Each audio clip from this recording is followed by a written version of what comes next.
a celiac gene. I gave it to my daughter. I inherited it from my mother, who got it from her father.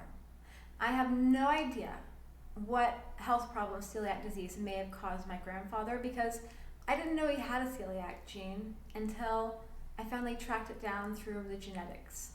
And he died of cancer, thyroid cancer, medullary thyroid cancer. I have no idea if that was related. Maybe he had Hashimoto's, just like me. My mother had thyroid problems.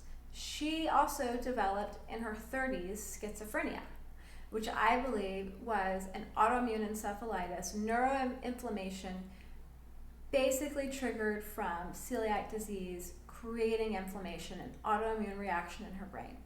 I have no way of proving that. She died too young, unfortunately.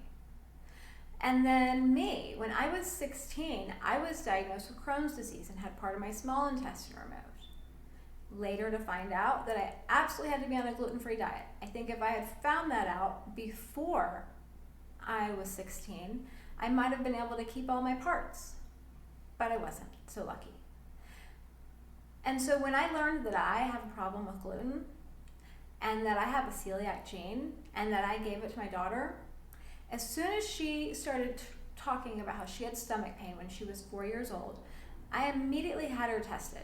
And she did not have celiac disease, she had a celiac gene, but she was gluten sensitive.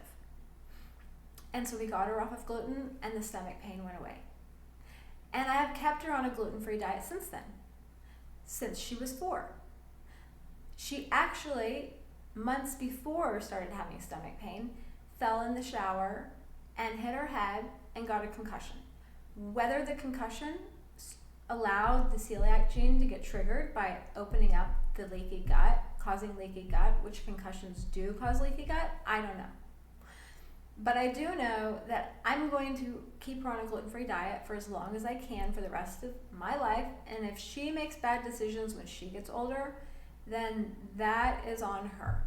But I am going to do the best I can to save her from having celiac disease.